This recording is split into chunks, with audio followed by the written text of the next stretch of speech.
Magandang umaga muli mga kapatid. Noong po nakarang linggo, medyo maganda ang ating pagsamba dahil iba yung nangaral. Ano po? Maganda rin kung minsan na magkaroon tayo ng mga bisita para magkaiba naman ang ating nadidinig. So ang ating pong pag-aaralan po ngayon ay isang maliit na aklat sa Old Testament. Ito actually naiiba. Hindi ito isang spiritual na aklat kung tutuusin. Kaya ito po ay isang unique na aklat sa Biblia. May mga naniniwala na hindi ito dapat ilagay sa Biblia, sabi nila eh. Dahil ito yung spiritual na aklat, actually, kung tutuusin. So itong Solomon, itong Song of Solomon, sa ibang mga Biblia, the Song of Songs. Ganyan. So doon sa King James, New King James, ito yung Song of Solomon. Pero sa ibang mga aklat, ito ay Song of Songs. Ganyan. Ito po ang ating makikita. So, dito po ay isa lamang pong awit sa mahigit na 1,000 sinulat po ni Solomon. Dito sa unang hari, chapter 4, verse 32, ito pong basahin. Sa 1 Kings, chapter 4, verse 32. May sinasabi sa atin na ito ay isa sa mga mahigit na 1,005 na sinulat po ni Solomon. So marami siyang isinulat na awit. Nagsalita rin siya ng 3,000 kawikaan, yung pong Proverbs, at ang kanyang mga awit ay 1,005. So 1,005 na awit ni Solomon. Pero ito sinabing Song of Songs. So maaaring ito ang magandang awit na isulat mo ni Solomon. Kaya tinawag na Song of Songs. Ito po ibaliktad sa aklat ng Ecclesiastes. Yung aklat po ng Ecclesiastes, ito yung nasulat na matanda na si Haring Solomon. Pero ito po ay maaaring na isulat sa maagang parte ng pag-ahari ni Solomon. So, maaari na isulat 965 BC ang aklat na ito po. So, patungkol po saan ang awit na ito?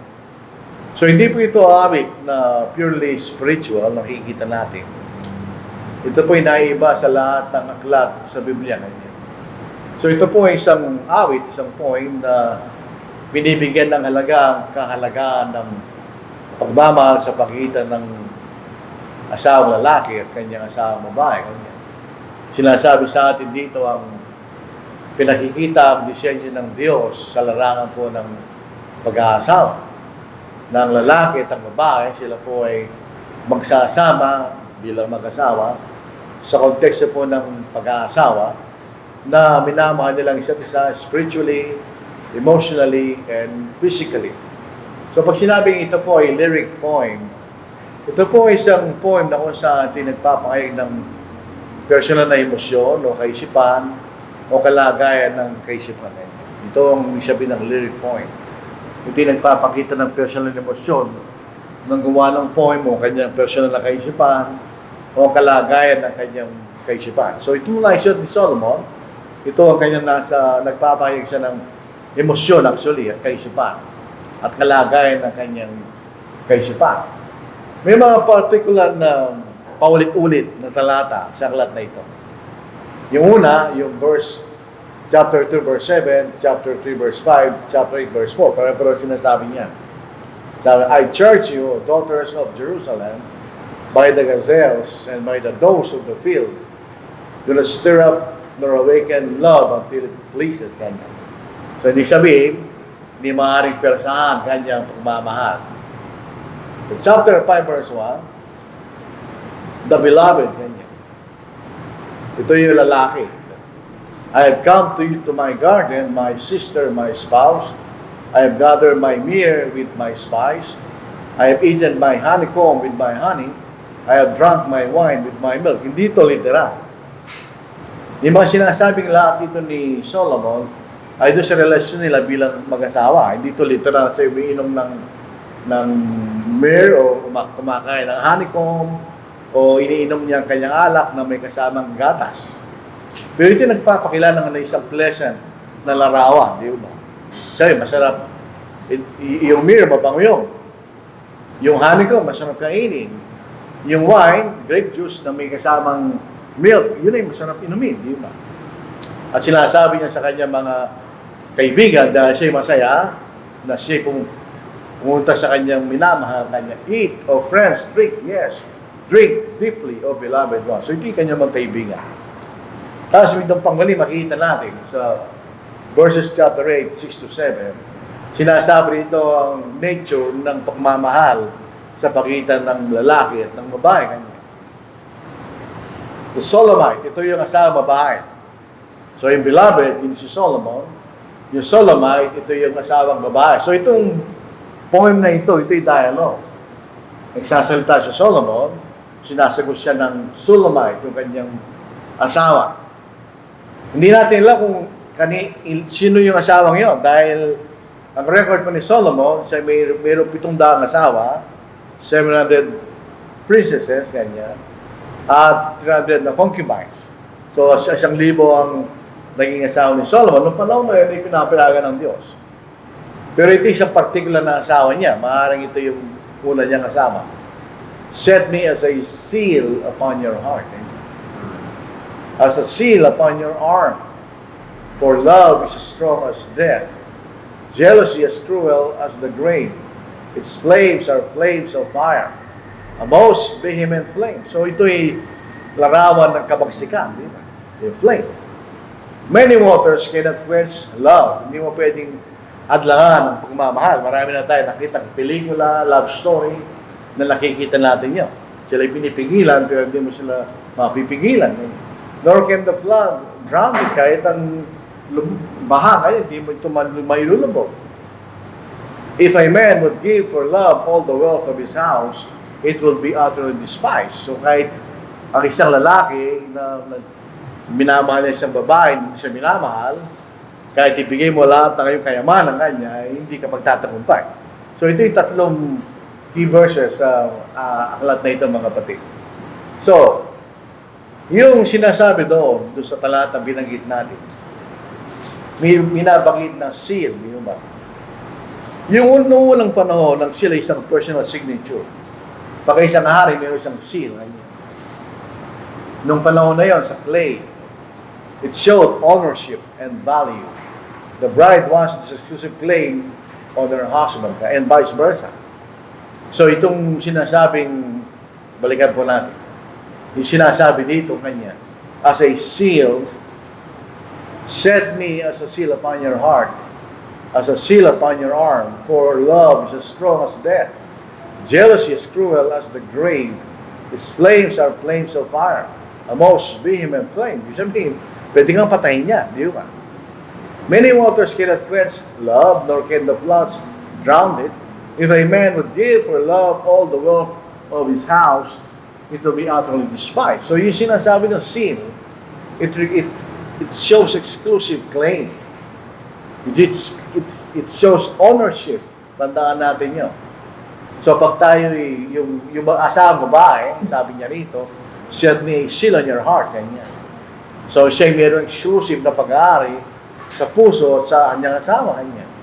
Unbeatable power. Love is as strong as death. Hindi mo siya magagapi. Kung talagang minamahal mo isang tao, hindi mo siya magagapi. Death is a force that never lets go. Hindi natin maiwasan ang kamatayan.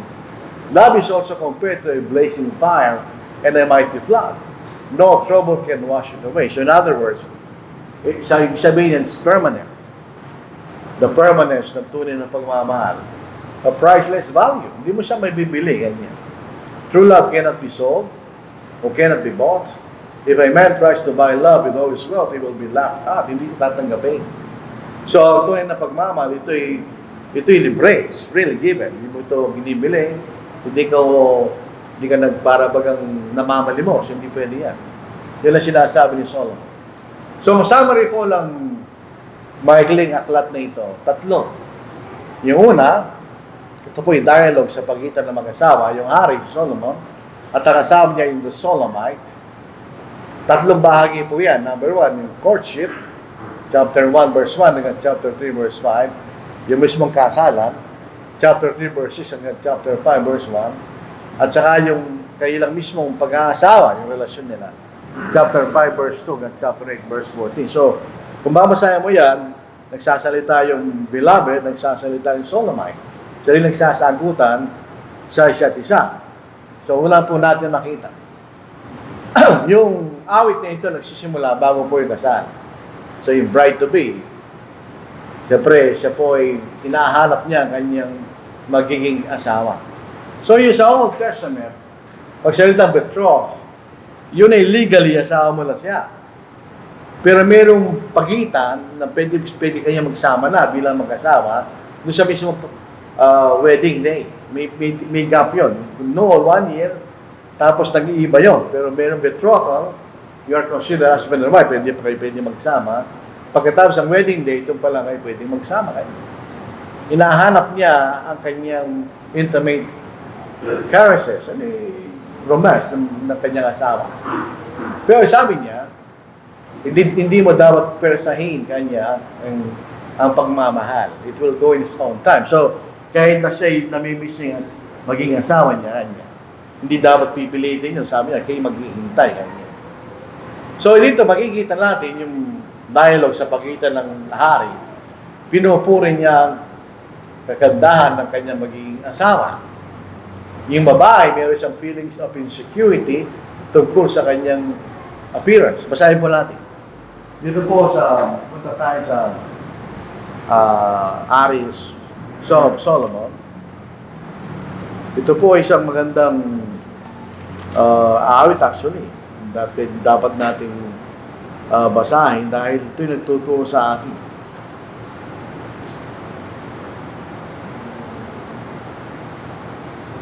Dito na lang sa akin, English Bible.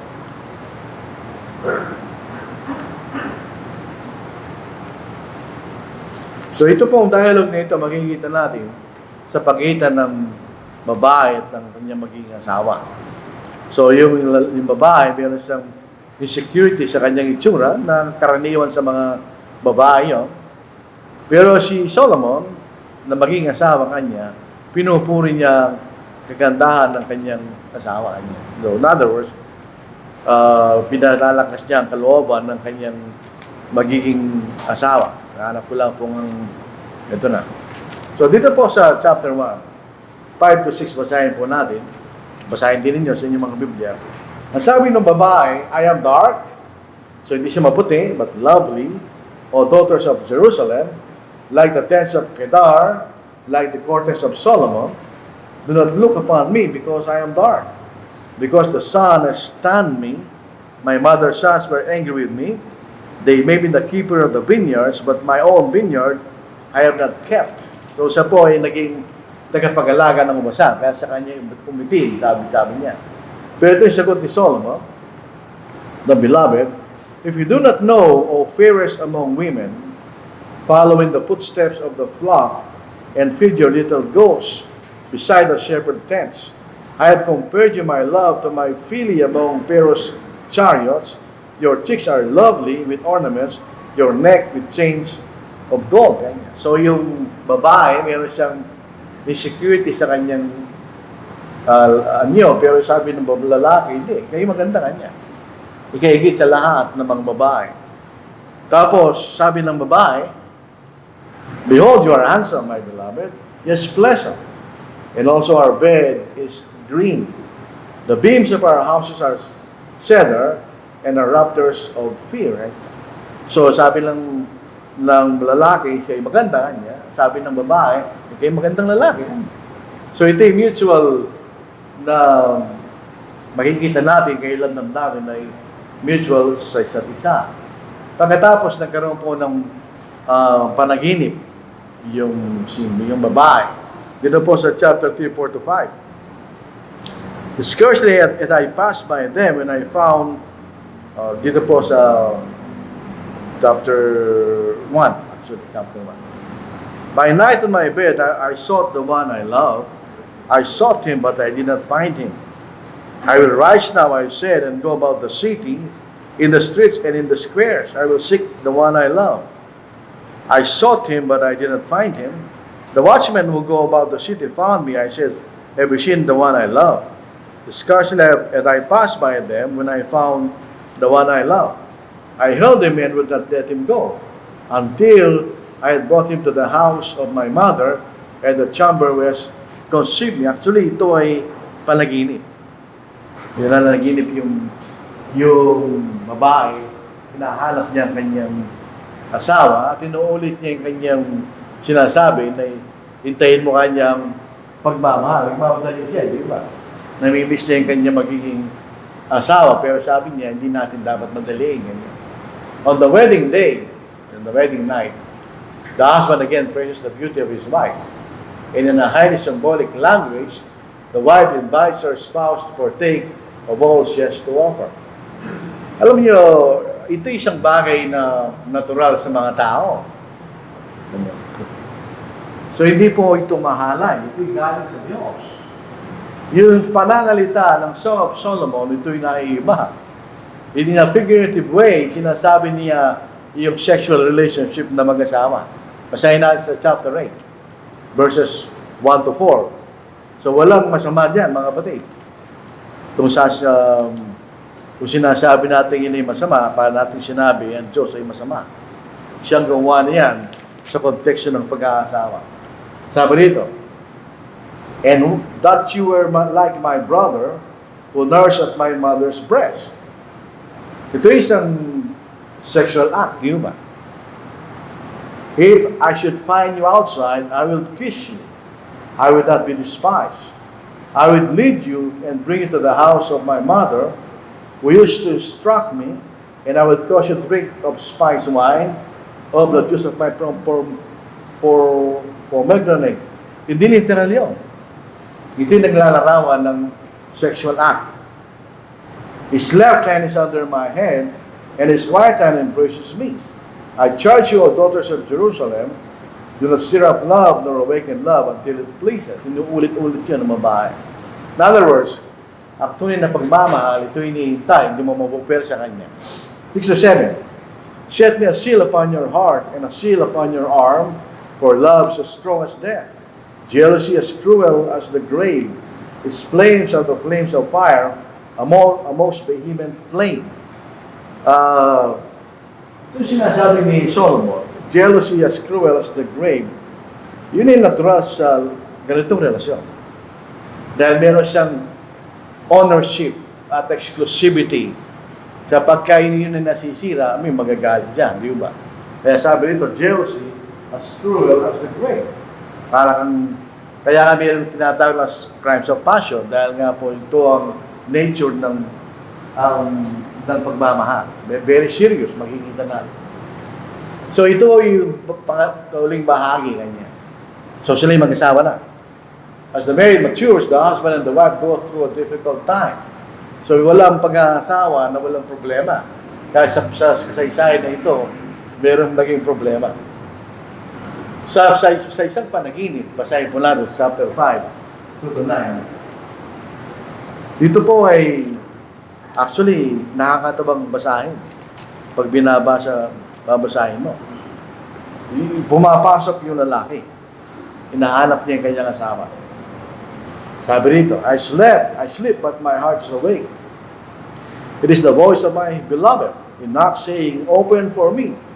My sister, my love, my dove, my perfect one. For my head is covered with dew, my locks with the drops of the night. I have taken off my robe, how can I put it on again?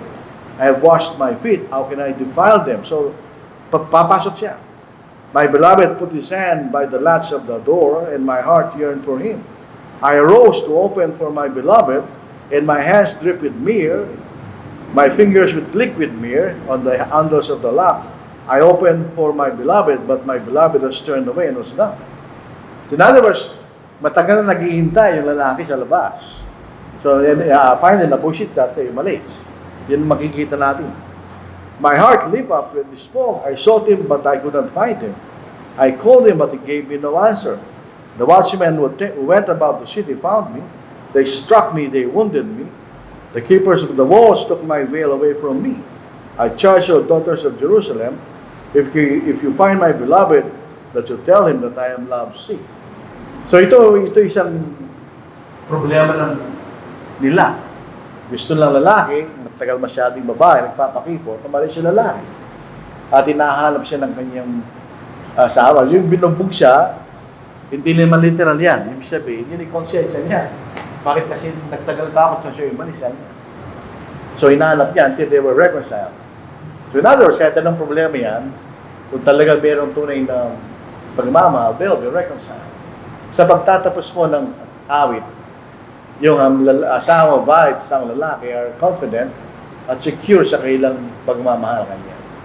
So they sing of the lasting nature of the true love and they yearn to be in each other's presence. Kanya.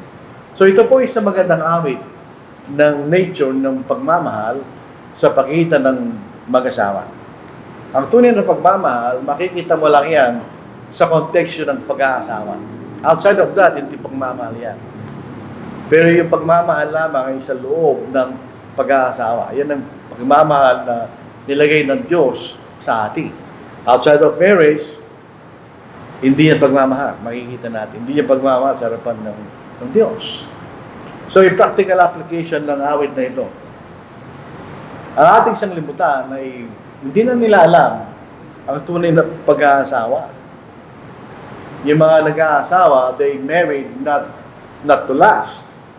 Bisa magtagal dahil may mga divorce, mga pag-ihiwalay. So, pinapalitan nila ang kahulugan ng pag-aasawa. Pero dito sa sulat na ito ni Solomon, hindi gano'n ang nature ng pag-aasawa. Pag nag-asawa tayo, kaya mo pinili mo isang tao at pinili ka ng isang tao dahil siya pinakamahalaga sa iyo at ikaw pinakamahalaga sa kanya. Yan ang nature ng marriage. Pag hindi ganoon, hindi magtatagumpay yun. Dahil lang kung mapapasin natin sa awit na ito, they complement.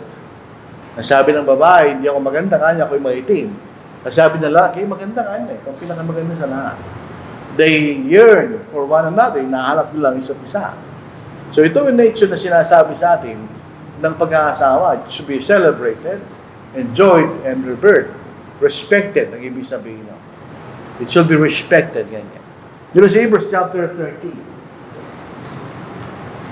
So ang marriage should be respected. Hindi ito dapat binabastos, mga kapatid.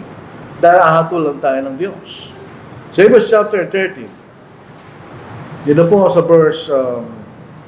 verse 4, ganyan.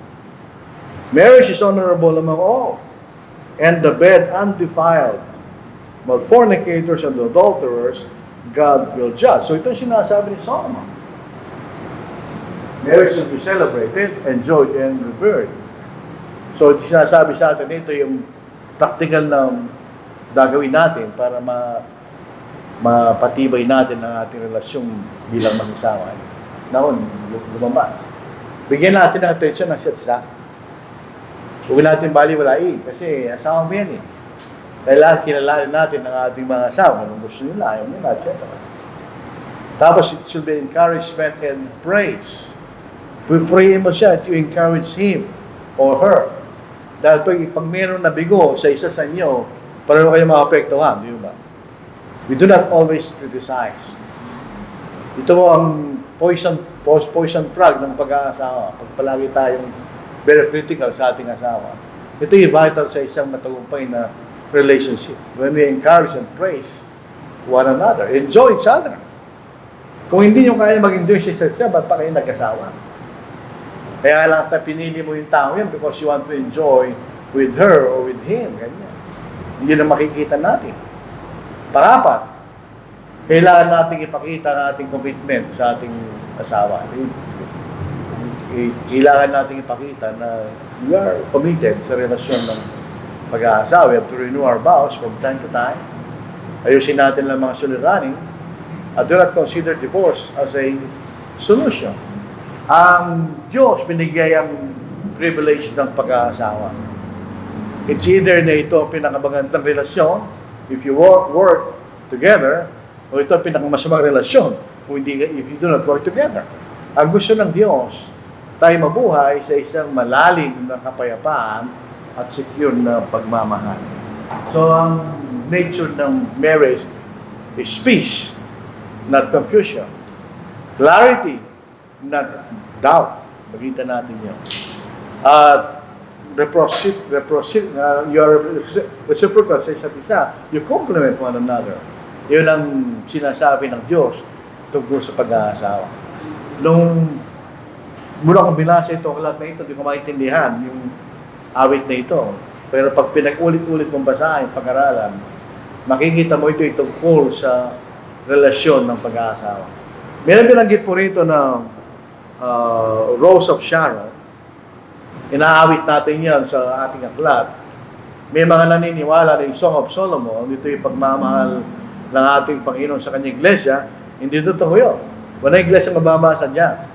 Kaya minsan, hindi na ating alam kung anong ibig sabihin ng Rose of Sharon na marahil sinasabi lang ng Panginoon ay maganda. Katulad ng asawang babae nito ni Solomon. So ito po ang ating mensahe sa umaga pong ito. Maraming salamat sa inyong pakikinig. Lalo na po sa mag-aasawa pa lang, basahin yung Song of Solomon. Matulong po sa ating sa matagumpay na relasyon bilang mag-asawa. Bigay po natin ulit kay Brother Raul ang pagpapaawit.